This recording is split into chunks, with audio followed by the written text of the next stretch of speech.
Rekan-rekan, selamat datang kembali di channel ini. Video kali ini kita akan membahas terkait dengan kabar gembira dari Panitia Kerja pembahasan rancangan Undang-Undang ASN untuk honorer K2 atau honorer teknis administrasi. Informasi selengkapnya silakan disimak dan ditonton secara lengkap agar rekan-rekan sekalian bisa menerima informasi ini secara utuh dan menyeluruh. Rekan-rekan sekalian, Panitia Kerja Rancangan Undang-Undang Aparatur Sipil Negara rupanya sudah menyiapkan payung hukum yang berpihak kepada para tenaga honorer, khususnya honorer K2 tenaga administrasi. Salah satu anggota Panitia Kerja, Mardiani Adi, menyebutkan bahwa pihaknya saat ini berusaha menggiring agar para honorer K2 ini menjadi atau dapat diangkat menjadi P3K full time atau P3K penuh waktu. Hal itu dilakukan mengingat mereka atau rata-rata honorer K2 teknis administrasi ini masa pengabdiannya paling lama.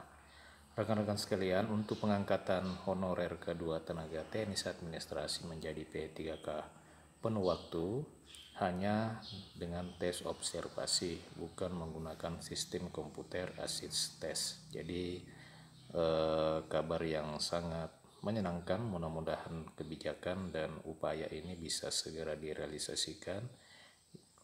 Tentu upaya ini bisa membawa kebaikan kepada rekan-rekan para tenaga honorer K2 karena akan diangkat menjadi P3K penuh waktu tanpa melalui tes CAT atau hanya melalui tes observasi.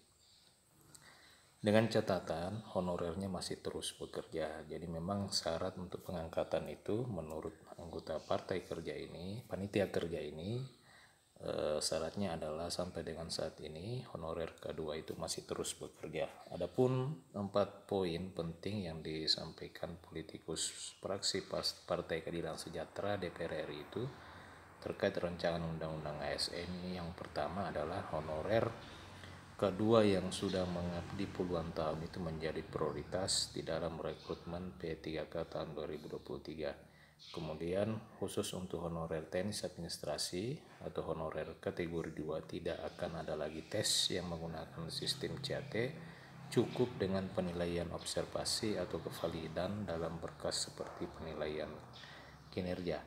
Nah, rekan-rekan sekalian, apa yang disampaikan oleh Mardiani Ali ini bahwa prioritas honorer K2 kategori 2 teknis administrasi untuk diangkat menjadi P3K penuh waktu itu di seleksi CPNS dan P3K tahun 2023 ini tanpa melalui tes CAT, akan tetapi hanya melalui tes observasi saja.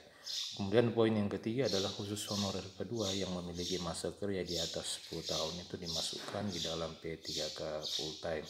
Kemudian yang keempat adalah memperjuangkan kesejahteraan P3K sama halnya dengan PNS. Jadi diupayakan antara P3K dengan PNS ini tidak lagi ada kesenjangan. Pada kesempatan yang sama, Dewan Pembina Honorer K2 Teknis Administrasi DKI Jakarta Nurbaiti mengapresiasi langkah Panitia Kerja RUU ASN baik dari DPR RI maupun pemerintah.